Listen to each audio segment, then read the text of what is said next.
In this video, we'll look at how the Marvel Cinematic Universe will eventually fall. This is my subjective view, but I feel I'm onto something, so bear with me. First, let's look at the release schedule for the Marvel Cinematic Universe so far.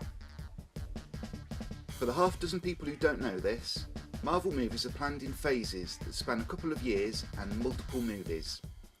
Phase 1. The first real Marvel Cinematic movie is generally agreed as Iron Man. Iron Man is the story of Tony Stark, who's an arms dealer. He gets hit by shrapnel from his own munitions and is captured by terrorists. He learns the shrapnel is perilously close to his heart. He and another scientist build the first Iron Man suit. The other scientist gives his life so Tony may escape. After he returns home, Tony is betrayed by his mentor, whom he eventually defeats. This movie set the tone for the first phase of Marvel movies.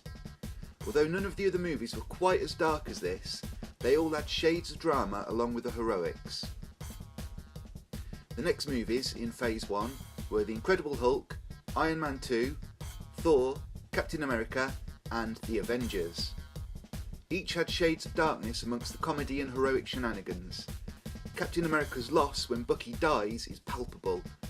Thor being banished from Asgard by his father is a huge character-defining moment for him, and so on throughout most of the films. Next up is Phase 2. The second phase began with Iron Man 3, which is arguably the weakest and most lightweight of the Iron Man movies. A few of the movies in this phase did retain the dark elements of the previous phase, especially The Winter Soldier, but movies like Guardians of the Galaxy and Ant-Man, while being fun, were lightweight and significantly funnier in tone and overall storyline than the previous phase. Thor: The Dark World has a very different tone from its previous movie. Other than the first scene or two where we get the setup for the movie, almost every other scene in the first half of the film is full of jokes, and characters are significantly reduced from who and what they were in the previous movie. Dr. Selvig, for example, in the first Thor movie, he was the senior researcher and a source of Norse mythology and scientific expertise. In the Avengers movie, he was captured by Loki and turned evil. His presence was a serious complicating factor for the heroes as he used his scientific expertise however Loki commanded. Now, in The Dark World, he's seen running naked around Stonehenge, scaring tourists before being arrested by the police while babbling incoherently. Dr. Foster's little sister is now essentially written as witless, tactless and incapable of operating in normal human society. Yet despite all this, she is still shown as being all about "I love the science," which is really off-putting to me personally in this movie. Now there are still elements of drama. The death of Frigga, her burial and the obvious suffering of the surviving characters is well documented and presented. We even see Loki's response to the death of the only figure in Asgard whom he really cares about.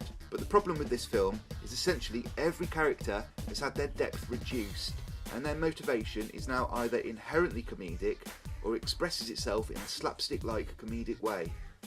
Some few characters and scenes do manage to avoid this fate, but they're very few and far between. Phase 3. We're now midway through Phase 3, and we can see jokes are flying thick and fast. For every movie that retains much of the themes of the first phase of movies, such as Doctor Strange, we have a plethora of movies that are now madcap comedies or that skew heavily in that direction. Captain America is a joke in Spider-Man Homecoming, being seen doing videos about the seriousness of detention and other jokes that make something of a fool of him and his old world attitude. Spider-Man himself is the subject of many jokes, while still cracking one-liners every other sentence. Now the latter is much like his character in the comics, but it is still worth pointing out the tonal shift from the first phase of films to the third phase. The Guardians of the Galaxy is now essentially a flat-out comedy.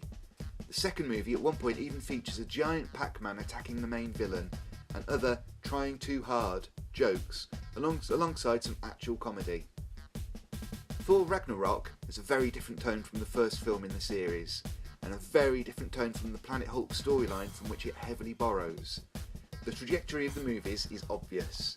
While they may be entertaining and enjoyable, they're undeniably becoming more lightweight and fluffy with each phase. This is magnified because the dark elements of the earlier movies are being watered down or stripped away altogether. Eventually, Marvel will collapse upon itself with all the in-jokes, the hobbling of serious characters in service of just one more joke in other franchises, and so on.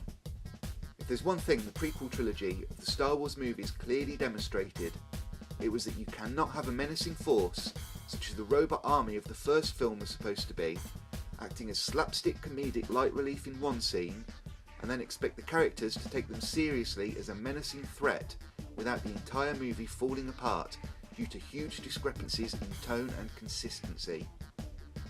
In the same way, can we really see Captain America in exactly the same light now that he's been reduced to someone who makes videos about kids in detention? Sure, it was funny, but did it add to or detract from the character? This in itself isn't enough to derail the franchise, it's merely a tiny drop in the ocean that will eventually drown the franchise. If you don't believe me, then let's look at another example some of you may be familiar with. Batman had found popular fame as a TV show in the late 60s. It cast the character in a camp light that was so iconic that it's still hugely popular even today. But its sheer popularity ensured no one could take Batman seriously on screen for many years. And so, it took years before the brand could be re-released as a movie that forged a new cinematic path for the character. The 1989 movie version of Batman was dark and brooding. Michael Keaton gave him a determined, grim and driven demeanour that had been lacking before on screen. Jack Nicholson's portrayal of the Joker cast him as a powerful, murderous maniac. The movie was stylish, dark and a huge success. As such, a sequel was made, this time featuring the Penguin and Catwoman instead of the Joker.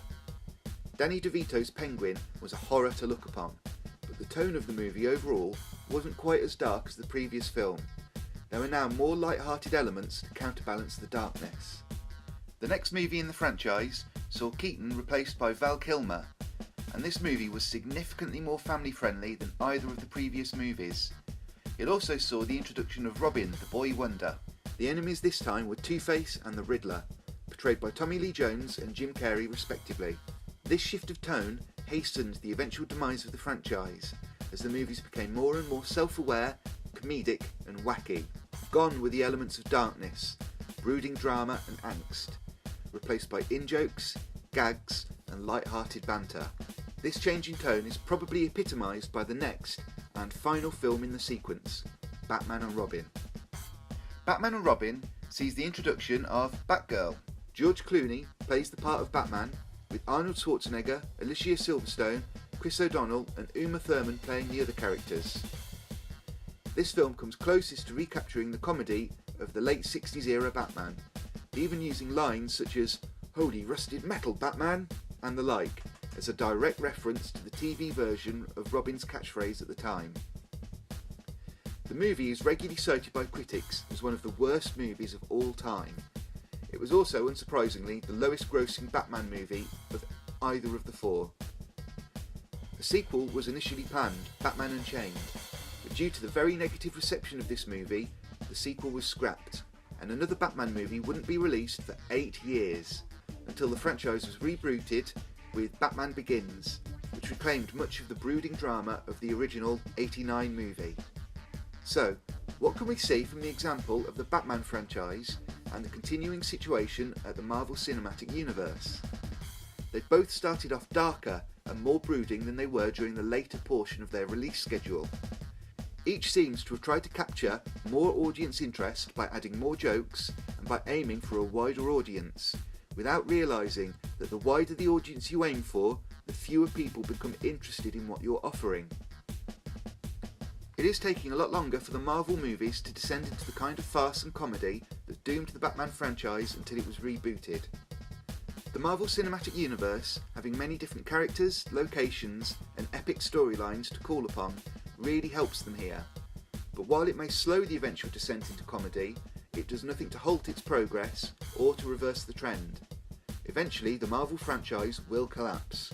It may take years, even more than a decade, but it is inevitable. The writing is on the wall. The Marvel Cinematic Universe will end not with a bang, but with a fart joke. Thank you for watching. I hope you've enjoyed this video. Let me know below what you think. and please subscribe if you'd like to see more videos in the future.